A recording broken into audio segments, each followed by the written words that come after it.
काही माणसांची स्वप्न खूपच विलक्षण असतात. त्यांनी ती स्वप्न पूर्ण केल्यास जगही त्यांच्यासाठी पायघड्या घालतं. इतिहासात सुवर्णाक्षरात त्यांचं नाव लिहिलं जातं. अशीच एक सुवर्ण वाटचाल एका ध्येय वेड्याची आहे. हस्तलिखित म्हणजे आपल्या भारताची प्राचीन संस्कृती आहे आणि तो धरोहर आहे. तो आपला अमूल्य ठेव आहे. आम्ही अनेक लोकांना सांगत आहे की आपले ग्रंथ आपण पाण्यात टाकू नका, आपले ग्रंथ आपण यज्ञाच्या स्वाधीन करू नका, आपले ग्रंथ ज्याला त्या ग्रंथाविषयी ज्ञान नाही तशा माणसांना देऊ नका. पूर्वीच्या काळामध्ये हस्तलिखित ग्रंथ लोकांनी विदेशामध्ये गेले. आमच्या या ग्रंथ संग्रहालयाच्या वतीनं आम्ही विदेशात गेलेले ग्रंथ परत आणणार, की जे भारताचा आहे ते परत भारतालाच मिळालं पाहिजे.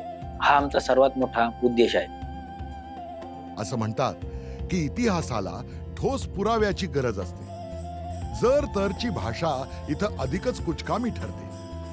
म्हणूनच नुसता इतिहास अभ्यासून ही माणसं शांत बसत नाहीत, तर नवीन इतिहास निर्माण करण्याचा त्यांचा मानस असतो.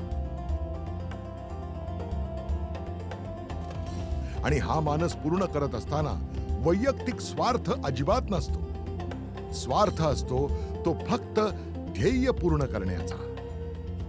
आत्ताच्या समाजाला हे हस्तलिखित गोळा करणं, मग याची गरज काय? हस्तलिखितामधनं जे जसं आहे तसं समाजापर्यंत आलं पाहिजे. ते हस्तलिखित नष्ट पावणारे, की जे नष्ट होणारी गोष्ट अजूनपर्यंत त्यांचं आयुष्य त्यांनी वाढवलं, त्यांची जी तळमळ आहे या तळमळीतनं खरं तर मी महाराजांबरोबर जोडलं गेलो. असंच एक उत्तुंग व्यक्तिमत्व म्हणजे हरिभक्तपरायण देवेंद्र महाराज निढाळकर.